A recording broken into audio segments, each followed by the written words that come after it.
ஜெபம்.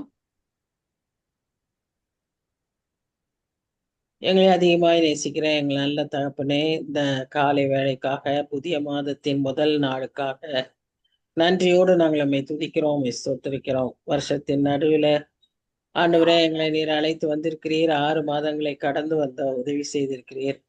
இதுகாரம் நீர் செய்த எல்லா நன்மைகளுக்காக நாங்கள் உம்மை துதிக்கிறோம், ஸ்தோத்திரிக்கிறோம். இந்த புதிய மாதமும் எங்களுக்கு எல்லா விதத்திலும் ஆசீர்வாதமாகவும் விடுதலையின் ஒரு மாதமாகவும் நல்ல உடைய பாதத்தில் அமர்ந்து ஜெபிக்க, வேதத்தை இன்னும் ஆழமாய் கற்றுக்கொள்ள ஏதுவான ஒரு மாதமாகவும் ஆண்டவரே இந்த மாதத்தை எங்களுக்கு ஆசீர்வதிக்கும்படியாய் ஜெபிக்கிறோம். இந்த மாதத்துல ஆண்டவரே திருமண நாட்கள் இன்னும் பிறந்த நாட்களை காண்கிற எல்லா குடும்பத்தாரையும் கரத்துல ஒப்பு கொடுக்கிறோம். ஆசீர்வதிங்க. அவர்களுக்கு எல்லாருக்கும் இந்த மாதத்தில் நடக்கும் இந்த புதிய வாழ்க்கை, புதிய வருஷங்கள் ஆசீர்வாதமாய் இருக்கு. வருஷத்தை நன்மையினால் நிரப்புகிற தேவன், வருஷத்தின் நடுவில் மகிழ்ச்சியை தருகிற தேவன், எங்களுக்கு எல்லாமாய் போதுமானவராய் இருக்கிறவர். இந்த காலை வேளையில ஒவ்வொருவரையும் நீர் ஆசீர்வதிக்கும்படியாய் செபிக்கிறோம். இந்நாளிலும் நாங்கள் படிக்கும்படியாக வந்திருக்கிற இந்த சூழ்நிலையில தடைகளின்றி ஆண்டவரை நாங்கள் உடைய பாதத்தில் அமர்ந்து கற்றுக்கொள்ள எங்களுக்கு உதவி செய்யும். தாழ்த்தி உடைய கருத்தில் ஒப்புக் கொடுக்கிறோம், பொறுப்பேற்றுக் கொள்ளும். நேசிக்கிற இயேசு கிறிஸ்து மூலமாய் வேண்டிக் கொள்கிறோம் பிதாவே, ஆமென். So good morning. கர்த்தருடைய பரிசுத்த நாமத்துக்கு ஸ்தோத்திரம். இந்த நாளிலும் நாம விடுபட்ட அந்த வசனங்களில தொடர்ந்து வாசித்து நாம அதை தியானித்த பின்பு கடந்து அடுத்த அதிகாரத்துக்கு போவோம். போன வாரத்துல நான் 12ஆம் அதிகாரத்தை ஆரம்பிச்ச உடனே எல்லாரும் சொன்னாங்க, நம்ம அதுல இன்னும் நிறைய வசனங்கள் பார்க்கலன்னு சொல்லி. சோ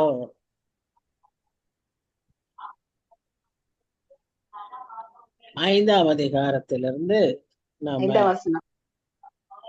தியானிக்க இருக்கோம். 5ஆம் வசனத்திலிருந்து தியானிக்கிறோம்.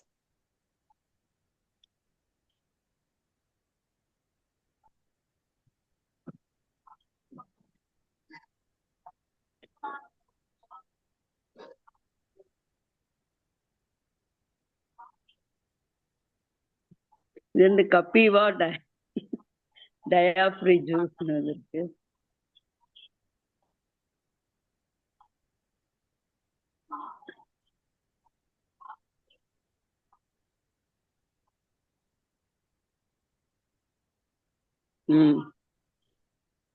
இதுவும் நம்ம அட்வர்டைஸ்மெண்ட் இருக்கு. நெட்டில் ஆன்ல இருக்காட்டு இருக்குப்பா. நெட் ஆன்ல இருக்கு போல. நீ இன்டர்நெட்ல இருந்து உன்னுடைய இதுக்கு போகணுமே.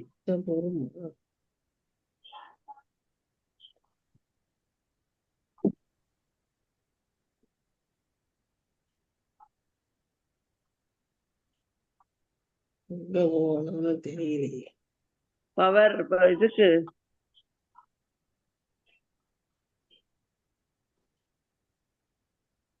ஃபோல்டர் பாப்பா.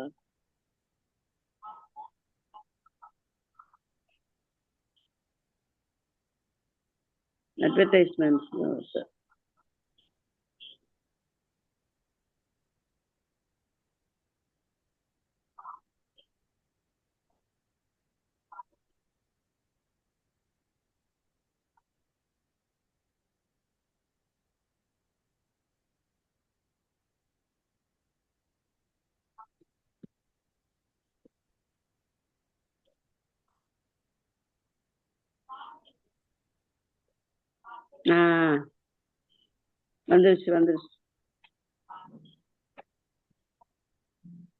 4வது வசனம். எஸ், இல்ல தமிழ்ல இப்போ 5ஆம் வசனம்.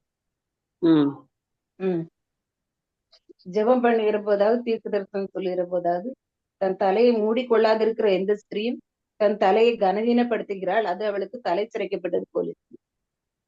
ஸ்திரீயானவள் முக்காடிட்டுக் கொள்ளாவிட்டால் தலைமயிரையும் கத்தரித்து போடக்கூடாது. தலைமயிர் கத்தரிக்கப்படுகிறதும் சிரைக்கப்படுகிறதும் ஸ்திரீக்கு வெட்கமானால் முக்காடிட்டு கொண்டிருக்க கடவுள். இப்ப முதல்ல ஒரு சில காரியங்களை நாம விளங்கி கொள்ளணும். அதாவது பவுல் கடிதம் எழுதும்போது ஒவ்வொரு நகரங்களிலிருந்து தன்னுடைய கடிதத்தை எழுதினார். நமக்கு தெரியும், வேதத்திலேயே நம்ம பார்க்கும்போது ரோமாபுரியில எழுதியிருக்கிறாரு, அப்புறம் கொலோசை பட்டணத்துல இருந்து எழுதியிருக்கிறாரு, பிலிப்பு பட்டணத்துல இருந்து எழுதியிருக்கிறாரு. அவர் பிரயாணப்பட்ட பல இடங்களிலிருந்து அந்த கடிதங்களை எழுதியிருக்கிறார். அது போல இப்ப இந்த கொரிந்து பட்டணத்துக்கு அவர் எழுதும்போது அந்த கொரிந்து பட்டணத்தில் இருக்கிற பிரச்சனைகளுக்கு அவர் பதிலாய் எழுதியிருக்கிறார். சில சமயங்கள்ல இந்த பிரச்சனைகள் கொரிந்து பட்டணத்திற்கு மாத்திரம் உரியதா இருக்காது, எல்லாருக்குமே அது உரியதா இருக்கும். ஒன்று. இரண்டாவதாக, அந்த ஆலோசனைகள் அந்த காலகட்டத்திற்கு உரியதா இருக்கலாம். இன்றைய நாட்களுக்கும் அன்றைய நாட்களுக்கும் நிறைய வித்தியாசங்க இருக்கு. ஒருவேளை அதனால சில வித்தியாசங்கள் நேரிடக்கூடும். எப்படி ஆயினும் நாம வேதத்தில் இருக்கிறபடியினால நாம சில காரியங்களை ஃபாலோ பண்ணலாம், சில காரியங்களை நாம இந்த நாட்களுக்கு ஏற்ற மாதிரி அதை மாடிஃபை பண்ணிக்கலாம். நாலாவதாக என்ன சொல்லி பார்த்தோம்னா, எதுவுமே கிறிஸ்டியன் லைஃப்ல கம்பல்சரி கிடையாது. ஆண்டவராகிய இயேசு கிறிஸ்துவே ஃபோர்ஸ் பண்ணவே மாட்டார், எந்த விஷயத்தையுமே ஃபோர்ஸ் பண்ண மாட்டார். ரட்சிக்கப்பட வேண்டும் என்பது அவசியம்.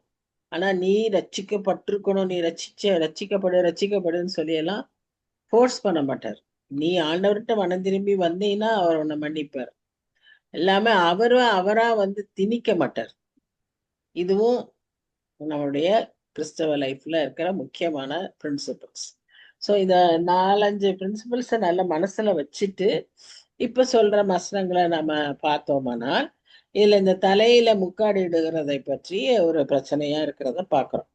அதாவது ஜெபம் செய்யும் போதோ தீர்க்க தரிசனம் சொல்லும் போதோ தன் தலையை மூடிக்கொள்ளாதிருக்கிற எந்த ஸ்திரீயும் தன் தலையை கனவீனப்படுத்துகிறாள். இப்போ நாம பார்த்தோமானா, அதாவது அவங்களுடைய கல்ச்சர்ல, யூத கலாச்சாரத்துல ஆண்களும் சரி பெண்களும் சரி தலையை மூடி இருப்பார்கள். அவர்களுக்கு அதற்கென்று ஒரு தனி உடை உண்டு. அந்த ஹூடு மாதிரி இருக்கும், அதை போட்டுக்குவாங்க. இல்லைன்னா அதுக்கு ஒரு தனி ஸ்கார்ஃப் இருக்கும், அதை கட்டிக்குவாங்க. இது அவங்களுடைய பொதுவான கலாச்சாரம். இந்த தலைய அப்படி முக்காடிடாத பெண்மணிகள் அந்த கலாச்சாரத்துல விபசாரிகள் என்று கூறப்படுவர். அல்லது நல்ல பெண்மணிகளுக்கு தண்டனை கொடுக்கணும் அப்படின்னு சொன்னா கூட அந்த முக்காடை எடுத்துடணும். முக்காடை எடுத்து முடிய கட் பண்ணிட்டாங்கன்னா அல்லது மொட்டை அடிச்சிட்டாங்கன்னா அதற்கு அடையாளம் என்ன அப்படின்னு பாத்தீங்கன்னா விபசாரிகள் அப்படின்னு அவங்க தண்டிக்கிறதற்கான ஒரு காரியம். என்னாகும் 5ஆம் அதிகாரம் 11 - 31 வசனங்கள்ல பாத்தீங்கன்னா, விபசாரிகளுடைய அடையாளமாய் எதெல்லாம் சொல்லப்பட்டிருக்குன்னா அதுல இதுவும் ஒன்று. தலைமுடி இல்லாதது அல்லது தலைமுடியை மூடிக்கொள்ளாதது. அடுத்ததா இது கிரேக்க கலாச்சாரத்துல பாத்தீங்கன்னா அது என்னவா இருக்கும்னு சொல்லி பாத்தீங்கன்னா, மொட்டை அடிச்சிருந்தா இல்ல தலைமுடியை வெட்டி இருந்தா அதற்கு அடையாளம் இந்த லெஸ்பியன்ஸ், ஓரின சேர்க்கை உள்ள ஜனங்கள் அப்படிங்கிறதுக்கு அடையாளம். அப்போ இந்த உலகத்துல ஒவ்வொரு நாட்டுக்கும் ஒரு கலாச்சாரம் உண்டு. அந்தந்த கலாச்சாரத்துக்கு ஏத்த மாதிரி அவர்களுடைய உடைகள் உண்டு. இன்னைக்கு பேப்பர்ல பார்த்த அந்த ஹிபாசா என்னமோ ஒண்ணு தலைக்கு போடுற அந்த மூஞ்சியை மூடிற அந்த துணிக்காக ஒரு பயங்கர பிரச்சனையெல்லாம் போராட்டம்லாம் நடந்துச்சு நம்ம நாட்டுல. ஆனா ஆப்கானிஸ்தான்ல அதை போட வேண்டிய அவசியம் இல்லைன்னு அந்த கவர்மெண்ட் இப்ப சொல்லியிருக்கு. ஏன்னா அங்க இருக்கிறவங்க முழுக்க முஸ்லிம்ஸ். அதனால அவங்கள அந்த கவர்மெண்ட் அவங்க சொல்றபடிதான் நடக்கணும். அங்க அந்த கவர்மெண்ட் இப்ப என்ன சொல்லியிருக்குன்னா, நீங்க அதை போட வேண்டாம், அவசியம் இல்லை அப்படின்னு அங்க சொல்லியிருக்கிறதாக நாம பார்க்கிறோம். இங்க நம்ம கலாச்சாரத்துக்கு வரும். நம்ம கலாச்சாரத்துல முடி வளர்த்துறது, முடி வெட்டுறது இதெல்லாம் எந்த இதோடையும் சேர்ந்தது இல்லை, கலாச்சாரத்தோடு சேர்ந்தது இல்லை. ஆனா மொட்டை அடிக்கிறது ஒரு சிலர் கோயிலுக்கு போய் அங்க அவங்க முடிய வந்து நேர்ந்து அதை வந்து காணிக்கையா கொடுத்து மொட்டை அடிக்கிறாங்க. ஆனா இங்க வேற முடிய வந்து வெட்டாததும் வெட்டிய இருக்கிறதும் இங்க நம்ம நாட்டுல பெரிய இப்ப இன்னைக்கு இருக்கிற சூழ்நிலையில நீங்க பாத்தீங்கன்னா இட் இஸ் நாட் ஒரு பெரிய பிரச்சனை கிடையாது. ஏன்னு சொன்னோம்னா நம்ம பார்க்குறோம் பாப் கட்லாம் இன்னைக்கு நிறைய லேடிஸ் பண்ணிக்கிறாங்க. லீடிங் பெரிய பெரிய சிஇஓஸ், பெரிய பெரிய கரஸ்பாண்டன்ஸ், செக்ரட்டரிஸ் இவங்களெல்லாம் பார்த்தீங்கன்னா எல்லாம் பாப் கட்டில் தான் நடப்பாங்க. ஸோ அது ஒரு ஸ்டைலாகவே மாறிடுச்சு.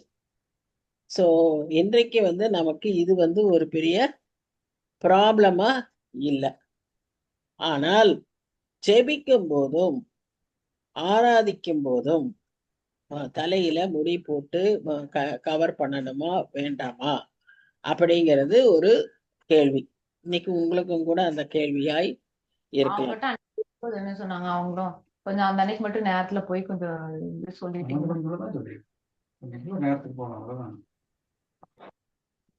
அப்போ நம்ம என்ன செய்ய நமக்கு இப்ப இன்னைக்கு பவுல் கொடுக்கிற ஆலோசனை என்ன அப்படின்னு நம்ம பார்த்தோம்னா, இப்ப நம்ம எதற்காக முடிய தலைய கவர் பண்றோம் அப்படின்னா ஒரு மரியாதைக்காக, ஒரு ஒரு ஒரு ஒருத்தருடைய ஆளுகையின் கீழாய் இருக்கிறோம். சொல்லுங்கம்மா. கனம் பண்றது, ஒருத்தரை கனம் பண்றது. இந்த கலாச்சாரம் நம்ம நாட்டுல கிறிஸ்டியன்ஸ் மத்தியிலயும் இருக்கு, அதிகமாய் நான் கிறிஸ்டியன்ஸ் மத்தியில இருக்கு. நீங்க ஆந்திராவை கடந்து அந்த பக்கம் போயிட்டீங்கன்னா வீட்டுக்கு ஆள் வந்தாலும் யார் வந்தாலுமே வேலை அவங்களுடைய வேலை என்னவா இருக்கும்னா அந்த முந்தானியை எடுத்து தலையில போட்டுக்குவாங்க. அது ஒரு ரெஸ்பெக்டுக்கு அடையாளம். இதுதான். ஸோ இன்னைக்கு வந்து நம்ம அதுதான் நான் இப்பவும் திரும்ப சொல்றேன், எதையும் நாம வந்து என்ன செய்ய முடியாது, ஃபோர்ஸ் பண்ண முடியாது. அன்றைக்கு நான்லாம் சின்ன பிள்ளையா இருக்கும்போது கம்யூனியன் எடுக்கிறதுக்கெல்லாம் அவசரி கட்டிட்டு போகக்கூடாது. அப்பெல்லாம் பாவாடை தாவணின்னு ஒண்ணு இருக்கும், அதை போட்டுட்டு நம்ம கம்யூனியனுக்கு போகக்கூடாது. ஆனா இன்னைக்கு ஸ்லீவ்லெஸ் போட்டுட்டு துப்பட்டா இல்லாம நேரா நடந்து வந்து வாங்குறாங்க. செருப்பு போட்டுட்டு போகணுமா போகக்கூடாதா அது அடுத்த பிரச்சனை. ஷூஸோடயே ஜென்ஸும் போறாங்க, லேடிஸும் போறாங்க.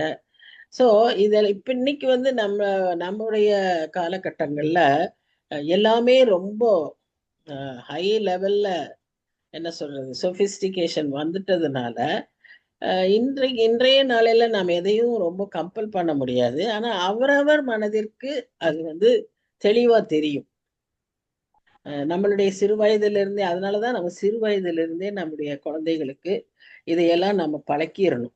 சிறு வயதுல அவங்களுக்கு கேள்வி கேட்க தெரியாது. ரெண்டாவது நம்ம பார்ப்பாங்க, நாம ஒண்ணு சொல்றோம், அடுத்தது நம்முடைய அம்மாலாம் என்ன செஞ்சாங்க, நம்ம பெரியவங்க எல்லாம் என்ன செஞ்சிட்டு இருக்காங்க அப்படின்றத அவங்க பார்ப்பாங்க. ஸோ அதனால ஆட்டோமேட்டிக்கா அந்த பிள்ளைகளுக்கு அது வந்துடும். அது அவங்களுக்கு பெரிய வித்தியாசம் இருக்காது. ஒரு வாலிப வயசுலதான் அவங்க ஃப்ரெண்ட்ஸ் எல்லாம் வந்து இந்த மாதிரி போடாதப்போ இவங்க போட்டாங்கன்னா அது அவங்களுக்கு ஒரு பிரச்சனையா இருக்கும். பிரச்சனை ஒரு உருவாகும். ஆனா கன்விக்ஷன் கரெக்டா இருந்துச்சுன்னா அவங்களுக்கு அது பிரச்சனையா உருவாக வாய்ப்பில்லை. அப்படி வந்தாலும் சந்தேகம் வந்தாலும் வேதத்தின்படி நம்ம பார்க்கும்போது இது ரைட்டு இல்லை, தவறு இல்லை. ஆனா இதுதான் ஒவ்வொரு நாட்டுல ஒவ்வொரு அடையாளம். நம்ம நாட்டுல இது இப்படி அடையாளம். நம்ம நாட்டுல இது வந்து ரெஸ்பெக்டுக்கும் கனத்துக்கும், கிறிஸ்தவ வாழ்க்கையிலும் இது ரெஸ்பெக்டுக்கும் கனத்துக்கும் உரிய ஒரு காரியம். ஆகவே நாம வந்து இந்த முக்காடு போடுறது போடாதது இது எல்லாமே அவங்க மனசுல தீர்மானித்து கொள்ள வேண்டிய ஒரு காரியம். ஆனா அதை வந்து பெரியவங்களுக்கு தான் நம்ம அப்படி சொல்ல முடியும். வாலிப பிள்ளைகளுக்கும் சிறிய பிள்ளைகளுக்கும் நம்ம கரெக்டானதை சொல்லி கொடுத்துடணும். இதுக்காக தான் நம்ம போடுறோம், இதனால நம்ம போடாம இருக்க வேண்டிய அவசியம் இல்லைன்னு. ஆனா எனக்கு தெரிஞ்சு ஒரு சில பிள்ளைகள் இந்த காரணத்தினாலேயே வேதத்தை வாசிக்காம இருப்பாங்க. பவுல் வந்து இந்த மாதிரி நீங்க முக்காடு போடலைன்னா, முந்தின வசனத்துல போட்டிருந்தது, முக்காடு போடலைன்னா நீங்க முடிய வெட்டிக்கோங்க. முடிய வெட்டுறவங்கன்னா யாருக்கு அடையாளம்? விபசாரிக்கு அடையாளம் அப்படின்னு எல்லாம் போட்டிருந்த உடனே இதுக்காக என்னன்ட்டு இதெல்லாம் பைபிள்ல இப்படி எல்லாம் இருக்கு, நான் பைபிளே வாசிக்க மாட்டேன் அப்படின்னு சொன்னவங்க உண்டு. அவங்களுக்கு புரியல. அதனாலதான் அந்த அந்த மாதிரி சூழ்நிலைகள்ல நாம புரிய வைக்கணும். அப்ப நமக்கு அது எது காரணம் என்னங்கிறது நாமும் சரியா தெரிஞ்சிருக்கோம். இப்பவும் போட்டிருக்கு பாருங்க, புருஷனானவன் தேவனுடைய சாயல மகிமையா இருக்கிறபடியால் தன் தலையை மூடிக்கொள்ள வேண்டியதில்லை. ஆனா யூதர்கள் எல்லாரும் மூடிதான் இருப்பாங்க. வசனம் இப்படி சொல்லுது, அவரே ஒரு யூதன். ஆனா அவர் அவர் சொல்றது இப்படி, அவர் இப்படிதான் சொல்லியிருக்கிறாரு. ஆனா அத்தனை யூதர்களும் தலையை மூடிதான் இருப்பாங்க. அட்லீஸ்ட் ஒரு வட்ட கேப்பாவது போட்டிருப்பாங்க. ஸ்திரீயானவள் புருஷனுடைய மகிமையாய் இருக்கிறாள். புருஷன் ஸ்திரீயிலிருந்து தோன்றினவன் அல்ல, ஸ்திரீயே புருஷனிலிருந்து தோன்றினவள். இப்ப இதெல்லாம் போய் நம்ம உலகத்துல இருக்கிறவங்கள்ட்ட சொன்ன, யூதர்கள் இப்பவுமே யூதர்கள் ஜென்ஸ் வந்து கவர் பண்றாங்களா? ஆமா, இன்னைக்குமே கவர் பண்ணிருப்பாங்க. ஏசாமியே போட்டிருந்தாருல்ல, சுவாமியே தலையில கவர் பண்ணி தானே இருந்தார். நீங்க பாக்குற படங்கள்லாம் நீங்க பாத்தீங்கன்னா அப்படிதான் இருக்கும். இன்னைக்கும் யூதர்கள் பாத்தீங்கன்னா அப்படிதான் இருப்பாங்க, தலையில கவர் பண்ணி தான் இருப்பாங்க. அவங்க அந்த க்ளோக் மாதிரி ட்ரெஸ் போட்டிருந்தா அப்படி போடுவான், அது தானா ஹூட் இருக்கும், அது அப்படி கவர் ஆகிருக்கும். அப்படி இல்லைன்னா ஒரு பெரிய கேப் வச்சிருப்பாங்க. முஸ்லிம்ஸ் எல்லாம் வச்சுக்கிற மாதிரி அவங்களும் இப்படி ஒரு கேப் வச்சுப்பாங்க. ஏன்னா அவங்க எல்லாருமே அந்த பாலஸ்தீன கல்ச்சர் தானே, அதனால அவங்களுக்குள்ளேயும் அவங்களும் இப்படி ஒரு கேப் வச்சிருப்பாங்க. ஸோ அவங்க இன்றைக்கும் வைக்கிறாங்க. அடுத்தது, ஸ்திரீயே புருஷனிலிருந்து தோன்றினவள் அப்படின்னு சொன்னா, இன்னைக்கு உலகத்தார்ட்ட சொன்னா இதெல்லாம் அவங்களுக்கு விளங்கவே விளங்காது. உங்களுக்கு விளங்குதா? என்ன மூலமாக ஸ்திரீ அதத்தான் இங்க நம்ம பாக்குறோம். அப்ப புருஷன் ஸ்திரீயிலிருந்து தோன்றினவன் அல்லன்னு சொன்னா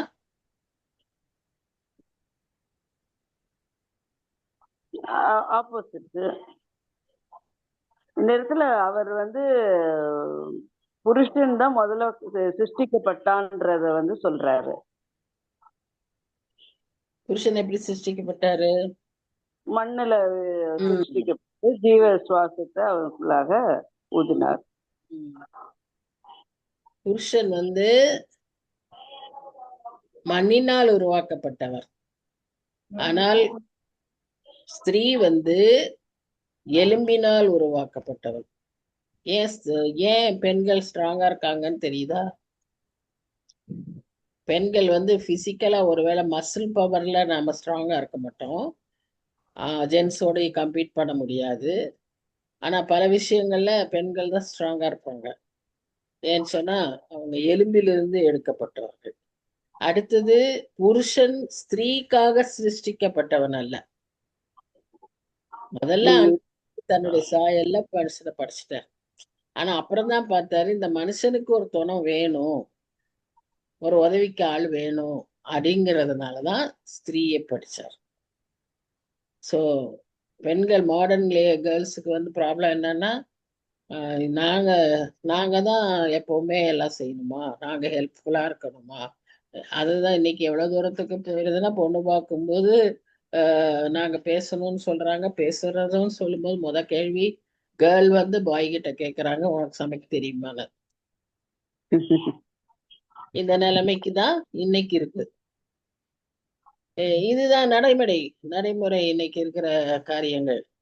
உனக்கு சமைக்க தெரியுமா, நீ வீட்டு வேலையெல்லாம் செய்வியா அப்படின்னு தான் கேட்கறாங்க. அன்னைக்கு எப்படி இருந்தது, உனக்கு பாட தெரியுமா, ஆட தெரியுமா, சமைக்க தெரியுமா, கூட்ட தெரியுமா, கழுவு தெரியுமான்னு இருந்தாங்க பெண்ணை பார்த்து. காலம் மாறிடுச்சு. ஆகவே இன்னைக்கு கேர்ள்ஸ் திங்கிங் இதுதான். வேதத்தின் அடிப்படையில நாம பார்க்கிறோம், ஸ்திரீ புருஷனுக்காக சிருஷ்டிக்கப்பட்டவர். In every way she has to help the man.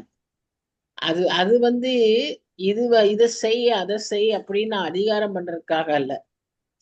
அந்த மனுஷனுடைய தேவைகளை இப்ப நம்ம பார்த்தோம்னா சரியான விதத்துல பார்க்கும்போது எல்லாருமே குடும்ப ஸ்திரீகளா இருக்கிறதுனால நமக்கு தெரியும். நம்ம ஆலோசனை சொல்லணும், நாம வந்து அவங்கள சில காரியங்களுக்கு ஜெபிக்கணும், சில காரியங்களுக்கு அவர்களை தடை செய்யணும். இப்படிதான், இந்த மாதிரி ஹெல்பிங் தான். நம்ம குறுகிய மூளையில பெருக்கு, கழுவு, எந்திரி, உட்காரு, இது அல்ல. அதை நம்ம நல்லா புரிஞ்சுக்கணும். பவுல் ஒரு காலம் அந்த மாதிரி சொல்ல மாட்டாரு. பவுல் வந்து பெண்களை ரொம்ப உயர்வாய் மதித்தவர். அவர்களை ரொம்ப பொறுப்பான வேலைகள்ல அவர் வைத்திருந்தார். பாத்தீங்கன்னா அவருடைய நிருபங்கள்ல பார்க்கும்போது அநேக பெண்களை அவர் முக்கியமான வேலைகளை கொடுத்திருந்தார். ஒரு நாட்டுல இருந்து இன்னொரு நாட்டுக்கு கடல் வழியா கடந்து போகிறதற்கு நிருபங்களை ஒரு பெண்ணை நம்பிதான் கொடுத்தார்.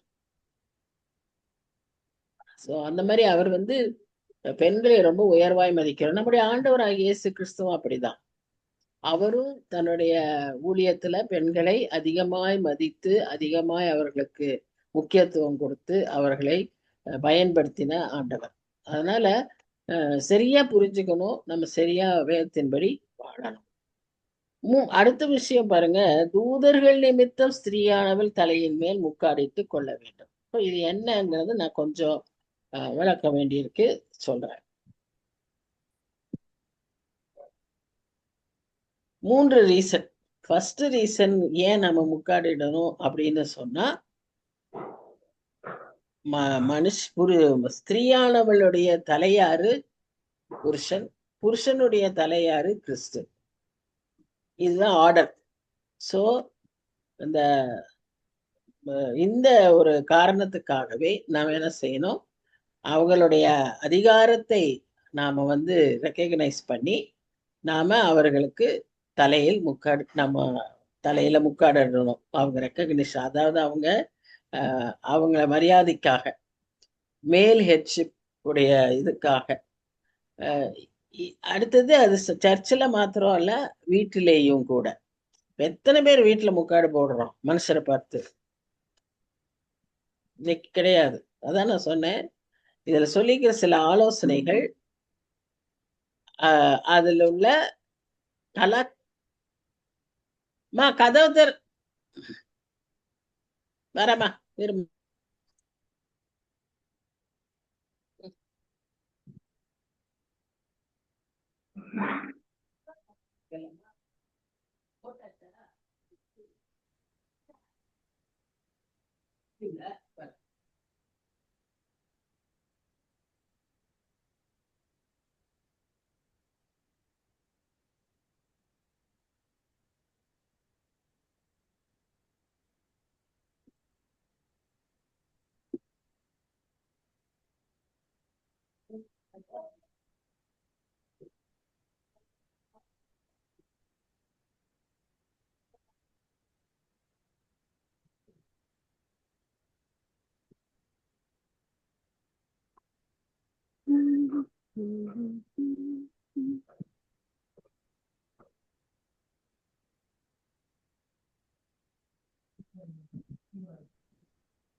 சரி.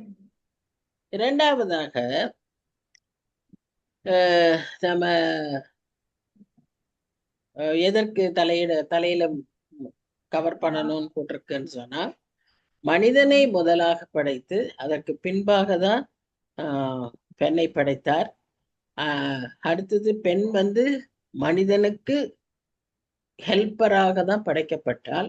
அதனால நம்ம அந்த ஆர்டர்ல வரணும். மனுஷர், அதற்கப்புறம் தான் பெண். எல்லா விஷயங்களிலுமே நம்ம அந்த ஆர்டர்ல நாம காரியங்களை செய்ய அழைக்கப்படுறோம். வெறும் தலையில முக்காடு போடுறது மாத்திரம் அல்ல, குடும்பத்தின் காரியங்கள் எல்லாவற்றிலுமே மனிதரை முன்னிறுத்தி, அவங்கள மேல முன்னிறுத்தி அப்புறம்தான் பெண்கள் வந்து காரியங்களை செய்யணும்னு. எப்பவுமே உலக பழமொழியில கூட நம்ம பார்க்குறோம், சக்சஸ்ஃபுல் மேனுக்கு பின்னாக இருப்பவள் ஒரு பெண் அப்படின்னு இருக்கும். முன்னாக இருப்பவள்னு வராது. பின்னின்று காரியங்களை செய்கிறவள் தான் பெண். மறைவாக செய்கிறவள் தான் பெண்.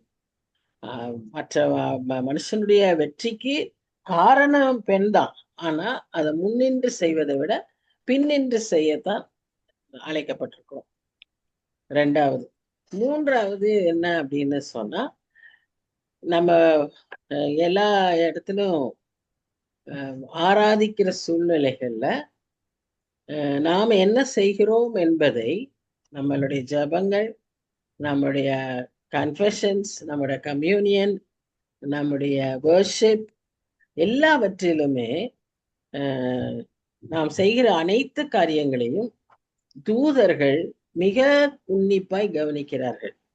நான் முதல்ல உங்களுக்கு எப்பவுமே சொல்ல வேண்டியது ஒண்ணு, நான் உங்களுக்கு சொல்லல, அடுத்த குரூப் சொல்லிட்டு இருக்கேன். ஏன்னா அங்கதான் தூதர்களை பேசிட்டு இருக்கோம். அங்க நான் சொல்ல விரும்புற காரியம் என்னன்னு சொன்னீங்கன்னா, தூதர்களுக்கு மனுஷர் மேல எப்பவுமே ஒரு கண்ணு. ஏன்னு சொன்னா, பிதாவானவர் தன்னுடைய சாயல்ல, பிதா குமாரன் ஆவி 3 பேருமே திரியேக தேவன் தங்களுடைய சாயல்ல மனுஷனை படைச்சிருக்கிறார். தூதர்கள் அவர்களுடைய சாயல் கிடையாது. ஆனா தங்களுடைய சாயல்ல மனுஷனை படைச்சிருக்கிறாங்க.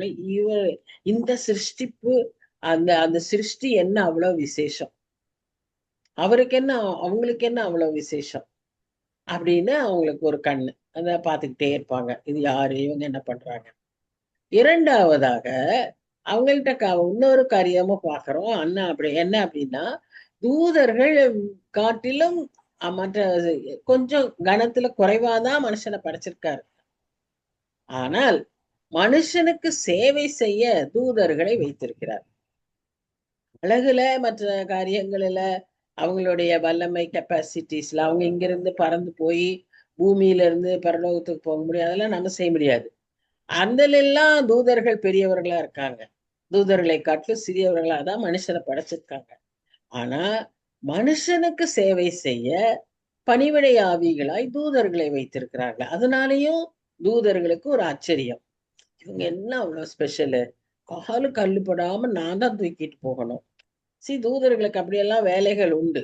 ப்ரொடெக்ஷனு, செய்தி கொண்டு வர்றது எல்லாமே மனுஷருக்கு. இப்போ மரியாளுக்கு வந்து செய்தி சொல்றதுக்கு யார் வர வேண்டி இருந்துச்சு? காபிரியல் தூதன் வர வேண்டி இருந்துச்சு. பாத்தீங்களா? அப்போ இந்த விதமாக தூதர் பயன்படுத்தி காரியங்கள் செய்யறது ஆண்டவர் செய்யறாரு. அது அவங்களுக்கு ஒரு இது. மூன்றாவதாக அவருடைய சொந்த குமாரனை மனுஷருக்காக கொண்டு வந்தார். அதுவும் தூதர்களுக்கு ஒரு பெரிய பிரச்சனை. அது எப்படி? இவனை படைச்சதே தன்னுடைய சாயல்ல படைச்சிட்டாரு, இவங்க எவ்வளவு ஸ்பெஷல் ஆக்கிக்கிட்டாங்க. இப்ப என்னன்னா இவங்களுடைய ரட்சிப்புக்காக அவருடைய சொந்த குமாரனையே சிலுவையில் அறையும்படி கொண்டு வர்றாரு. அது எப்படி அப்படின்னு அவங்களுக்கு அடுத்த ப்ராப்ளம். நாலாவதாக இவ்விதமான ரட்சிப்புக்காக அந்த திட்டத்தை நிறைவேற்ற யாருதான் செய்யணுமா? மனுஷர் தான் செய்யணும். தூதர்களால இந்த சுவிசேஷத்தையோ அல்லது இந்த ரட்சிப்பின் திட்டத்தையோ ஊழியத்தையோ செய்ய முடியாது. அவங்க வேணா மனுஷனுக்கு உதவி செய்யலாம், ஆனா அவங்களா செய்ய முடியாது. You see the difference? So அதுக்காகத்தான் தூதர்களுக்கு நம்ம மேல ரொம்ப கியூரியாசிட்டி. இதுல ரொம்ப வெளிப்பா பார்த்துட்டு இருக்கிறது யாருன்னா, விழுந்து போன தூதன். யார் அவன்? சாத்தான், லூசிபர். அவனை போல அவன் தான் இது காரியெல்லாம் தான் அவனுக்கு உள்ளத்துல ரொம்ப கோபம் வர வச்சது, அவனுக்கு போட்டி வர வச்சது, பொறாமப்பட வச்சது. அதனால இயேசு கிறிஸ்துவை அவன் வெறுத்தான். அவன் உடனே என்ன செய்ய ஆரம்பிக்கிறான்? அவரை காட்டிலும் நான் பெரியவன் அவன் அப்படின்னு இவரை இவ்வளவு நம்புறாங்க. இதுக்கு இவர் படைச்ச மனுஷனையும் இவ்வளவு நம்புறாங்க. நான் பாரு யாருன்னு சொல்லி காட்டுறேன்னா அவனுக்கு அதுதான் அவனுடைய, ஏன்னா அவன் ரொம்ப திறமையவாசாலி, தாளந்து படைத்தவன். அவனுக்கு அதுதான் ஒரு பிரச்சனையா போச்சு. அப்படிதான் அவன் விழுந்து போனான். அவனும் இப்படி பார்த்துக்கிட்டே இருப்பான். ஸோ நம்ம ஆராதனை, ஜெப வேலை, நம்முடைய தனிப்பட்ட ஜெபம், கூட்டமா செய்யற ஜெபம், கம்யூனியன் பின்னால வாசிப்பீங்க. கம்யூனியன் எல்லாமே எல்லாத்தையுமே என்ன ஆட்டிடியூடுல நீங்க பண்றீங்கங்கிறத அவன் மேல இருந்து பார்த்துக்கிட்டே இருக்கான்.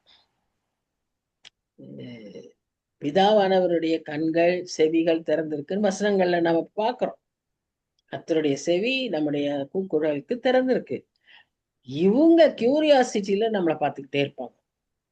இப்ப நம்மகிட்ட குற்றம் இருந்துச்சுன்னா உடனே அவன் என்ன பண்ணுவான்? குற்றப்படுத்துகிறவன் போய் இயேசு கிறிஸ்து முன்னால நம்மளை குற்றப்படுத்திக்கிட்டே இருப்பான்.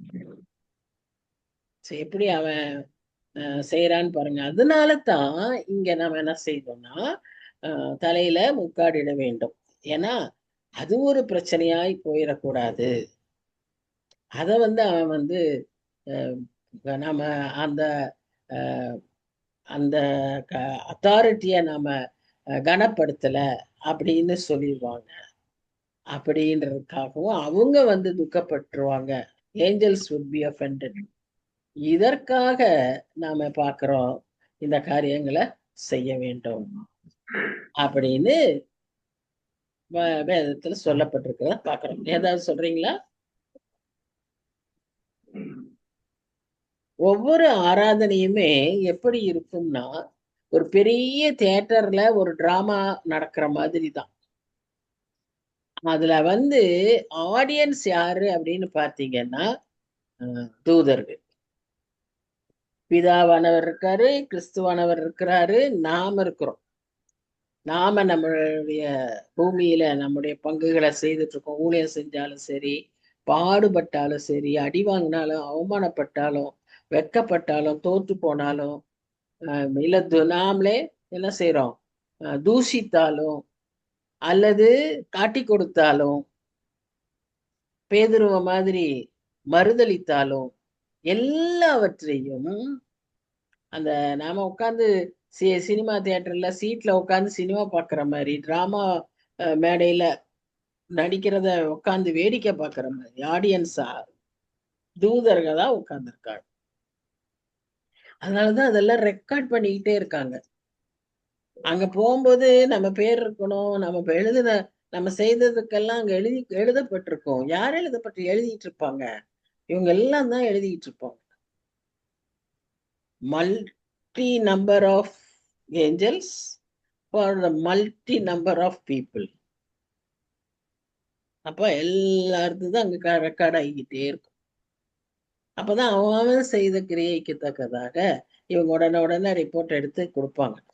இப்ப எப்படி நம்ம ஆபீஸ்ல நம்ம வேலைகள்ல நம்ம எல்லாம் ரெக்கார்ட் பண்ணி டேட் போட்டு இதெல்லாம் சொல்றோம்ல, அது மாதிரி அங்க அவங்க ஒவ்வொரு ரெஜிஸ்டருக்கு அனுப்பிக்கிட்டே இருப்பாங்க. கர்த்தர் திருப்பி திருப்பி பார்த்துக்கிட்டே இருப்பாரு. ஒரு நாளில் நம்ம லைஃப் முடியும் போது எல்லாத்தையும் பார்ப்பாரு, புரட்டி கூட்டி கழிச்சு பார்த்தா எப்படி இருக்குன்னு தெரியும். அதுக்கேத்த கிரியை கொடுப்பார், அதுக்கேத்த பலனை தருவார். ரட்சிக்கப்பட்டிருந்தா நம்ம நரகத்துக்கு போக மாட்டோம். இல்ல நம்ம ரட்சிக்கவே படலைன்னா பேரே எழுதியிருக்காது. அப்புறம் எங்க இருந்து ரிவார்டு? ஒரே தான், டைம், அக்கடி கடல். சோ நாம இதை குறித்த ஞானத்தோடு உணர்வோடு நாம் எப்பொழுதும் செயல்பட வேண்டும். நமக்கு ஒருவேளை சின்ன வயசுல எல்லாம் சின்னதுல சொல்லிப்பாங்க பிளாக் மார்க் வச்சாங்க, ரெட் மார்க் வச்சாங்கன்னு. ஆனா அது உண்மை. அது ஒருவேளை பிளாக் ரெட்னு இல்லைன்னாலும் the concept is true. Angels அதுக்கேத்த மாதிரி தான் அங்க இருந்து எல்லாத்தையும் ரெக்கார்ட் பண்றாங்க. ஸோ அவங்க தான் ரொம்ப நம்மள கியூரியஸா பார்த்து. நம்ம நாட்டுல என்ன பண்ணிடுறாங்க? நம்ம நாட்டுல இல்ல, ஒரு சிலர் மதத்துல அவங்களையே வணங்க ஆரம்பிச்சிடுறோம்.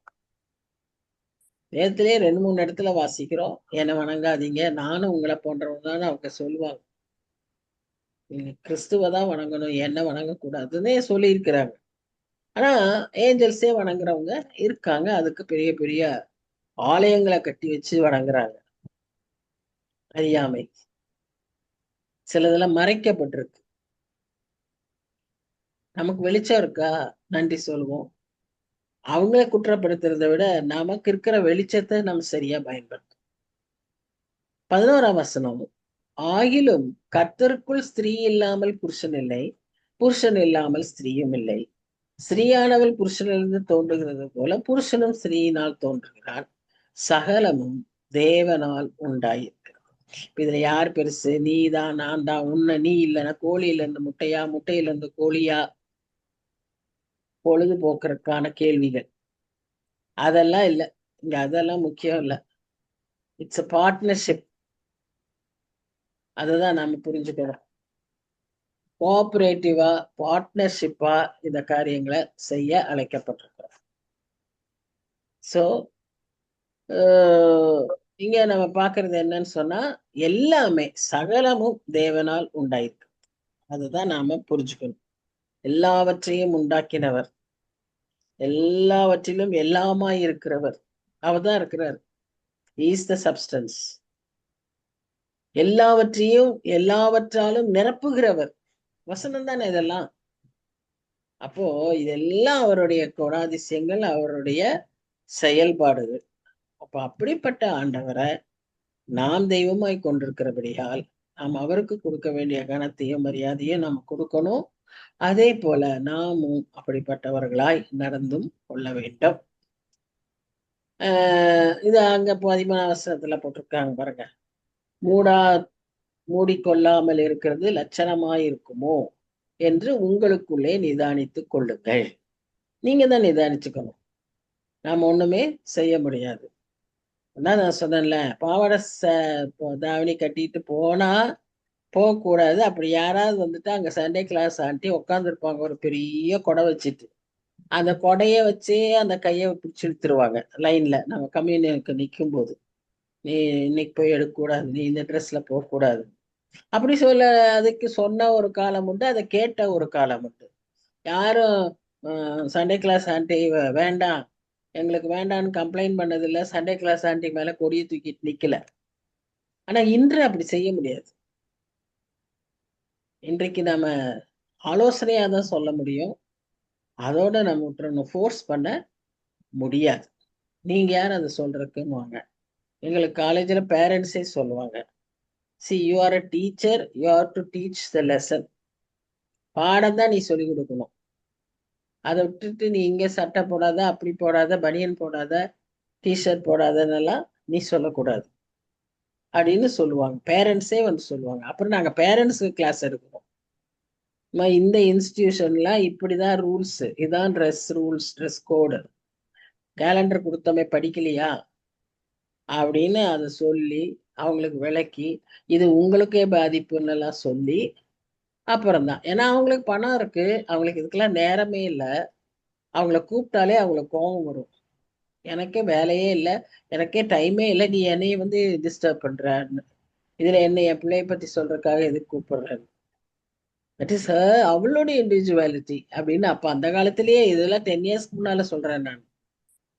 10-15 இயர்ஸ்க்கு முன்னாலேயே இந்த பிரச்சனைகள்லாம் அன்னைக்கே பெற்றோரும் மாறிட்டாங்க, பிள்ளைகளும் மாறிட்டாங்க. அதனால இன்னைக்கு நம்முடைய சபைகள்லையும் நம்ம பிள்ளைகளையும் குடும்பத்துல, அதான் நான் எப்பவுமே சொல்லுவேன், அடிப்படை சின்ன வயசுலயே என்னெல்லாம் நம்ம சொல்லி கொடுக்கணுமோ, எது நம்ம கிறிஸ்தவ ஒழுக்கமோ அதெல்லாம் பழக்கிடணும். அப்படின்னா பின்னால ஃப்ரெண்ட்ஸ் எப்படியா இருந்தா கூட, காலங்கள் மாறி கலாச்சாரங்கள் மாறினாலும் அவங்களுக்கு தெரியும் இது ரைட்டு, இதுதான் நம்ம செய்யணும், நாம கிறிஸ்டியன், நாம இப்படிதான் இருக்கணும். So that is very very important. அடுத்தது, புருஷன் மயிரை நீளமாய் வளர்க்கிறது அவனுக்கு கனவீனமா இருக்குது. இன்னைக்கு ஜிண்டியே போட்டுக்கிறாங்கல்ல. இன்னைக்கு அப்படி ரப்பர் பேண்ட் போட்டு ஜிண்டி போட்டுட்டு இதுக்கு வராங்க, சர்ச்சுக்கு வர்றாங்க. பாடகர்கள் பாருங்க, எல்லா பக்கமும் எப்படி நீட்டமா இவ்வளவு தூரத்துக்கெல்லாம் முடிய வச்சுட்டு தான் வர்றாங்க. எதை ஃபாலோ பண்றாங்க? கேட்டதான் சொல்லுவாங்க கல்ச்சுரல். அந்த கல்ச்சருக்கு நாம தான் டிசைட் பண்ணிக்கணும் எதை நாம செய்யறது. நமக்கு ஒரு வசனம், நம்ம கொரிந்தியர் 1 கொரிந்தியர்ல ஒரு வசனம் படிச்சிருக்கோம்ல, நாம எல்லாவற்றையும் செய்ய எனக்கு அதிகாரம் உண்டு, எல்லாரும் செய்ய எனக்கு அதிகாரம் உண்டு, ஆனாலும் எனக்கு தகுதியாயிராது. அத நாம யோசிக்கணும். ரெண்டாவது இன்னொன்னு அதே வசனம் திரும்ப சொல்லப்பட்டிருக்கும். 6ஆம் அதிகாரத்திலயும் இருக்கு, 10ஆம் அதிகாரத்திலயும் இருக்கு. அப்ப என்ன சொல்லப்பட்டிருக்கு? எல்லாம் என்ன செய்யாது, பக்தி விருத்தியா இருக்காது. அதுதான். சோ அப்ப அதுல என்ன பிரயோஜனம்? If it's not going to help your spiritual life, முடி வளர்க்கறது என்ன, வளர்க்காதது என்ன, எல்லாமே நீங்க தான் யோசிச்சுக்கணும். அப்புறமும் இன்னொன்னு இருக்கும் அதுல. இந்த 1 கொரிந்தியர் இது வரைக்கும் வாசிச்ச அதிகாரங்கள்லயே, நாம மற்றவங்களுக்கு இடரலாய் இருக்கக்கூடாது. உனக்கு எல்லா உரிமையும் இருக்கு. சாப்பிடுறதுக்கே அவர் சொல்லுவாரு இல்லையா? நீ இறைச்சி சாப்பிடுறதுனால தப்பு கிடையாது, சாப்பிடு. இந்த இறைச்சி சாப்பிடு, அந்த இறைச்சி சாப்பிடு, எது வேணா சாப்பிடு. ஆனா அது மற்றவர்களுக்கு இடரலாய் இருக்கக்கூடாது. அதேதான் இங்க எல்லாத்துக்குமே அதே பிரின்சிபல். நம்ம மற்றவங்களுக்காக சில சமயங்கள்ல சில காரியங்களை செய்ய வேண்டும். பவுல் சொல்வார், நான் எல்லாவற்றுக்காகவும் எல்லாருக்காகவும் எல்லாரை போலவும் ஆனேன் அப்படின்வார். மொட்டையடிப்பார், அவரே மொட்டையடிப்பார் ஒரு இடத்துல. அந்த ஊர் கலாச்சாரத்துக்காக, அவர் செய்த பொருத்தனைக்காக, யூதனாயிருந்து அவர் செய்த பொருத்தனைக்காக, அவன் யூதன் அல்லாமல் மாறின பிறகும் கூட அங்கிருக்கிற யூதர்கள் நிமித்தம் அவர் அந்த தலை சவரம் செய்வார். இது இல்லதான் நமக்கு வேதத்துலதான் எக்ஸாம்பிள். சோ நாம சில அத ஒன்ன பிடிச்சுக்கிட்டு ஊதிக்க கூடாது. பேக்ரவுண்டு, ஏன் கல்ச்சர் எல்லாமே பார்க்கணும். இப்போ நிறைய பேர் என்னன்னா, தீமோத்தேயுக்கு பவுலே சொல்லியிருக்காரு, நீ கொஞ்சம் திராட்சரசம் குடின்னு. திராட்சரசம் குடிச்சா தப்பு இல்லை, திராட்சரசம் குடிச்சா தப்பே இல்லை. அவங்க தண்ணி மாதிரி தான் திராட்சரசம் குடிப்பாங்க, அதனால அது தப்பே கிடையாது. ஆனா அதையே மதுவாக்கி, மது போதையாக்கி குடிக்கிறது தான் தப்பு.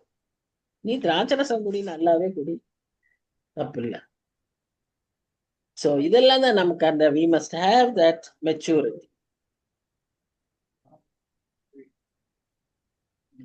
16ஆம் வசனம் பாருங்க.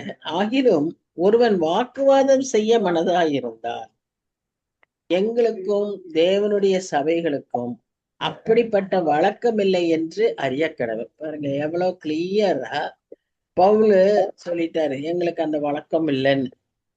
இப்ப நாம் என்ன செய்வோம்? வாக்குவாதம் செய்து அதை வின் பண்ணணும்னு நம்ம நினைப்போம்.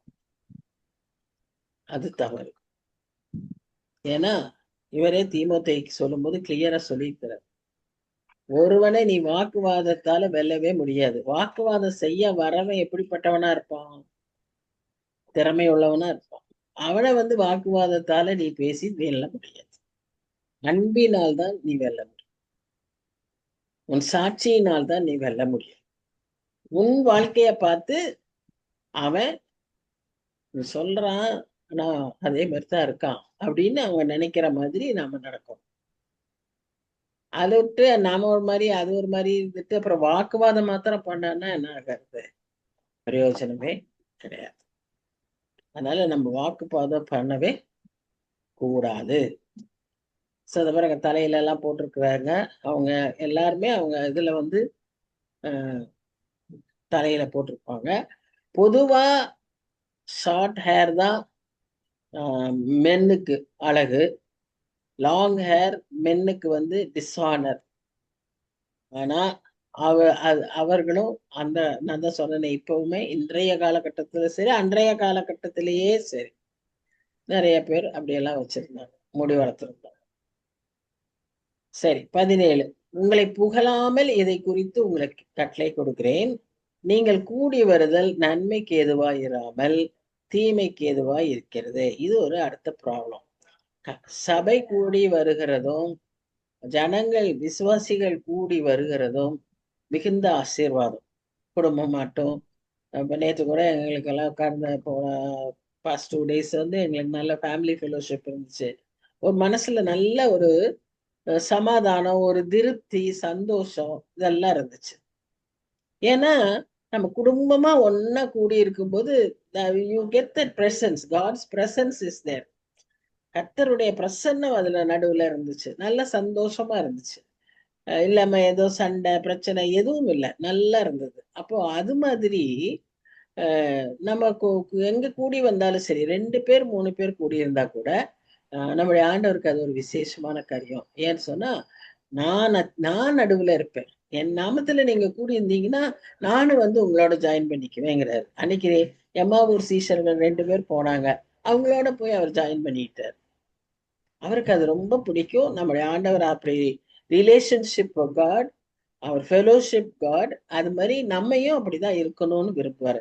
நீ வேறு தனியா நீ உண்டு வேலை உண்டுன்னு இருக்கிறது அது ஆண்டவருக்கு விருப்பமே கிடையாது. சபையோடும் ஒத்து இருக்கணும், விசுவாசிகளோடும் ஒத்து இருக்கணும், குடும்பத்தோடும் ஒத்து இருக்கணும். நம்ம ஆண்டவர் அப்படித்தான் இருந்தார். சோ இங்க இங்க இந்த கொரிந்து மக்களுக்கு வந்து நல்லா அந்த மாதிரி ஒன்று கூடி வர்றது அவங்களுக்கு ரொம்ப பழக்கம், ரொம்ப பிரியம். அதனாலதான் அவர் சொல்றாரு, நான் உங்களை புகழாம இதை சொல்றேன், நீங்க நல்லா கூடி வரீங்க. ஆனா என்னாச்சு, அதுல நன்மைக்கு பதிலா தீமைக்கா இருக்கு. வந்தவங்க உட்காந்து இவனை புரணி பேசி அவனை புரணி பேசி வேண்டாத காரியங்களை பேசி வீண் அவங்களுக்குள்ளேயே பிரச்சனைகள் வந்து சண்டை போட்டு இது இருக்கக்கூடாது. அடுத்த வசனத்துல பாருங்க, நீங்க கூடி வரும்போது உங்களில் பிரிவினைகள் இருக்கக்கூடாது. அதை பற்றி நான் கேள்விப்படுகிறேன், அப்படி இருக்கக்கூடாது. இல்ல நீங்க ஒரு சிலர் என்ன செய்றீங்க, நான் அங்கதான் பெரிய ஆளுங்க உத்தமர்கள் அப்படின்னு நடந்துக்குவாங்க. இந்த மாதிரி கூடுகையில கூட அப்படி இருக்கக்கூடாது. மார்க்க பேதங்கள் உங்களுக்குள்ள இருக்கக்கூடாது. இப்படின்னு எல்லாம் பவுல் வந்து அவங்களுக்கு, அதான் நான் பவுல் இந்த மக்களுக்கெல்லாம் எழுதும்போது பிராக்டிக்கல் இன்ஸ்ட்ரக்ஷன்ஸ் தான் அவர் அதிகமா சொல்றத நம்ம பார்ப்போம். 20ஆம் வசனத்துல இருந்து இப்ப இதே கூடுகை, ஒரு மனது, ஒன்றாய் விசுவாசிகள் கூடுகிறது, இந்த பேக்ரவுண்ட்லயே தான் 20ல இருந்து பின்னால வர வசனங்கள் பேசுறாரு. இது வந்து அந்த காலகட்டத்துல நடந்த ஒன்று. இன்றைக்கு இது வந்து மிக குறைவு. அதுல கம்யூனியனையும் இதுக்கும் நாம கம்பேர் பண்ண அழைக்கப்படுறோம். ஏன்னா கவனன்ட் பத்தி எல்லாம் பேசுறதுனால கம்யூனியனை இது மென்ஷன் பண்றாருங்கிறது தான் நாம புரிந்து கொள்ள வேண்டிய ஒரு காரியம். ஏன்னா பவுல் காலத்துல கம்யூனியனுங்கிறதே வந்து ரியலா இன்னைக்கு நாம அப்சர்வ் பண்ற கம்யூனியன் அவங்களுக்கு இல்ல, அந்த காலத்துல இல்ல. முதல் நூற்றாண்டுல அன்னைக்கு சபை ஒன்னா கூடி வந்தது, எல்லாவற்றையும் பகிர்ந்து கொண்டது. அப்போஸ்தலர் 5ஆம் அதிகாரத்துல வாசிக்கிறோம் இல்லையா, 4 கடைசியிலயும் 5ல எல்லாம் 2 கடைசியிலையும் கூட புதுசா சபை உருவான சமயம் எல்லாம் ஒன்னா இருந்தாங்க, நல்லா ஷேர் பண்ணாங்க. ஆனா சாப்பாடுல இருந்து எல்லாமே ஷேர் பண்ணாங்க, பணத்தை ஷேர் பண்ணாங்க. அதுல ஏமாத்தினாங்க, அதுல 2 பேரு அங்க ஸ்பாட்லயே இறந்துட்டாங்க இல்லையா? யாரு? அனனியா சப்பிராள். சப்பீராள் ஆன் த ஸ்பாட் வாசல்லே இறந்துட்டாங்க. சோ இது அன்னைக்கு இருந்த சூழ்நிலை. இன்னைக்கு எப்படி எல்லாம் இருக்குதா? இல்ல. ஆனா இன்னைக்கு நம்ம ஒரு இடத்துல ஒன்னா வர்றோம், ஐக்கியப்படுறோம், அது வந்து கம்யூனியன். சோ ரெண்டையும் மனசுல வச்சுக்கணும். இந்த இடத்துல அவர் சொல்றது முதல்ல அந்த கூடுகைய சாப்பாடு ஷேர் பண்றத சொல்றாரு. அதே சமயத்துல இங்க நம்ம கம்யூனியனையும் யோசிச்சுக்கணும். இப்ப இங்க அவரு சொல்றாரு பாருங்க, இப்படி செய்கிறது கர்த்தருடைய ராபோஜனம் பண்ணுவது அல்லவே. எது அது? அவனவன் தன் சொந்த போஜனத்தை முந்தி சாப்பிடுறான், ஒருவன் பசியா இருக்கான், ஒருவன் வெறியா இருக்கான். எந்த நம்ம கூடுகைகள்ல சாப்பிடுற நேரங்கள்ல நம்ம பாக்குறோம் இல்லையா? ஒருத்தருக்கு ரொம்ப பசி சாப்பிடுறோம், ஒருத்தருக்கு வெறி அதனால சாப்பிடுறோம். இப்ப அவர் கேட்கறது என்னன்னா, இந்த மாதிரி விசுவாசிகள் ஒன்று கூடி வரும்போது, கல்யாண பந்தியோ இல்ல ஒரு ஃபங்க்ஷன்ல இருக்கிற பந்திய பற்றி அவர் பேசல. ஜெபத்துக்கு கூடி விசுவாசிகள் ஒன்னா சபையில கூடி நாம ஒரு ஐக்கியப்படும் போது, நமக்கு புசிக்கிறதுக்கும் குடிக்கிறதுக்கும் வீடு இல்லையா? இங்க வந்து சபையில வந்து ஏன் அசட்டை பண்ணி இல்லாதவர்களை வெட்கப்படுத்துறீங்க? நான் உங்களுக்கு என்ன சொல்வேன், இதை குறித்து உங்களை புகழ் வேணும். அப்ப இதெல்லாம் அன்னைக்கு கொரிந்து சபையில இருந்துச்சு, இன்னைக்கு நம்ம சபைகள்லயே வந்தா பணக்காரங்களுக்கு ஒரு இடம், பணம் இல்லாதவங்களுக்கு வேற இடம் இல்ல. அந்த மாதிரி எல்லாம் இன்னைக்கு நம்ம காலகட்டங்கள்ல ரொம்ப சுலபமா நடந்துருது. அது அப்படி செய்யறது வந்து ராபோஜனம், கர்த்தருடைய ராபோஜனம் அல்லவே. ஏன்னா இந்த மாதிரி விசுவாசிகள் ஒன்னா சேர்ந்து கூடி சாப்பிடுற அந்த சாப்பாட்டுக்கு பேரு அகாப்பே ஃபீஸ்ட். அகாப்பே ஃபீஸ்ட்னா, அகாப்பேன்னு சொன்ன என்னன்னா அன்பு, சாக்ரிஃபிஷியல் லவ், தியாகமுள்ள அன்பு, அன்பின் என்னது அது, விருந்து, தியாகமுள்ள அன்பின் விருந்து. வேற சுயநலத்தோடு இருக்கிற அன்பல்ல, வேற வித்தியாசமான அன்புகள்லாம் இல்ல, தியாகமுள்ள அன்பின் விருந்து. அதுதான் லவ் ஃபீஸ்ட். நம்ம விபிஎஸ்ல எல்லாம் ஒரு நாள் லவ் ஃபீஸ்ட் வைப்பாங்க, எல்லாரும் கொண்டு வந்து சாப்பிடுவாங்க இல்லையா, அதுதான் sharing. Main theme is sharing. இப்ப இந்த சிந்தனையோடு இவர் பின்னால இதை பற்றி தொடர்ந்து பேசுறாரு. அதுல ராபோஜனத்தை பற்றியும் பேசுறாரு. ஸோ மீதி வசனங்களை நாம அடுத்த வாரத்துல பார்த்துட்டு அப்புறம் 12ஆம் அதிகாரத்துக்கு போவோம். ஸோ இது வரைக்கும் சொன்னதுல உங்களுக்கு எல்லாம் ஒன்றும் முரண்பாடுகள் இல்லை என்று நினைக்கிறேன். ஏதாவது சந்தேகங்கள், கேள்விகள்?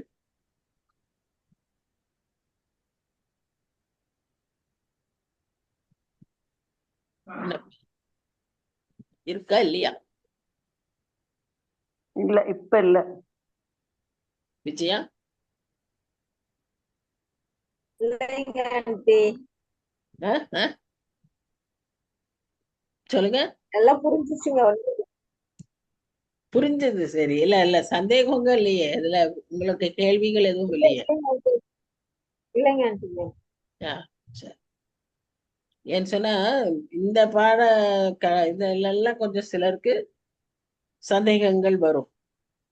குறிப்பா வாலிப பிள்ளைங்க இருக்கிறவங்க வீடுகள்ல இது என்ன சொல்லி அவங்களுக்கு நாங்க புரிய வைக்கிறதுங்கிறது அவங்களுக்கு ஒரு பிரச்சனையா இருக்கும்.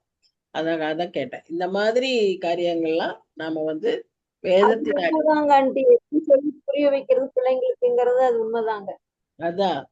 அதுதான் சொல்றேன். ஏன்னா கொஸ்டின் கேக்குறாங்க, அதனால நமக்கு அதை திருப்பி நமக்கு சொல்றதுக்கு தெரிய மாட்டேங்குதுங்க ஆண்டி. அதேதான் அதுக்குதான் நம்ம நல்லா ஜெர்மெண்ட் எதுக்கு, ஏன் இப்படி செய்யக்கூடாது, எதுக்கு, என்ன அப்படி செய்யக்கூடாதா, அதேதான் ஆமா ஆண்டி, அப்படிதான் அதுதான் கேட்பாங்க. குழப்பமா இருக்கு. அதேதான் கேட்பாங்க. அப்படிதான் என்கிட்டயே கேட்டு நான் தான் சொன்னேன், ஒரு பொண்ணு பைபிளே படிக்க மாட்டேன்ட்டாங்க. ஆண்டி இதுல எல்லாம் இப்படி எல்லாம் கொடுத்துருக்கு, ஜென்ஸ் மென்னுக்கு தான் ரொம்ப முக்கியத்துவம் கொடுத்துருக்கு, பெண்களை ரொம்ப தாழ்த்தி போட்டிருக்கு, இந்த பைபிளே சரியில்லைன்ட்டு அவங்க பைபிள் வாசிக்கல. அப்படி அதாவது அவங்களுக்கு சரியான விளக்கம் இல்லை, சரியான அண்டர்ஸ்டாண்டிங் இல்லை. அப்புறம் அவங்களுக்கு மெதுவா கொஞ்சம் கொஞ்சமா பேசி அவளுக்கே நான் ஒரு இங்கிலீஷ் பைபிள் வாங்கி கொடுத்து, நீ தமிழ்ல வாசிச்சா உனக்கு ஒரு மாதிரி இருக்குமா, சரி இங்கிலீஷ்ல வாசி, அப்போ உனக்கு புரியும்னு சொல்லி அப்படியெல்லாம் பண்ண பிறகு இப்போ நல்லா இருக்கா அந்த மாதிரி. அதனால கொஞ்சம் பொறுமையோடு நாமளும் ஆண்டுட்டு நல்லா ஜெபிச்சு இப்படிப்பட்ட பிரச்சனைகளை நாம சமாளிக்கலாம். சரி, நம்ம அடுத்த வாரம் பார்க்கலாம்.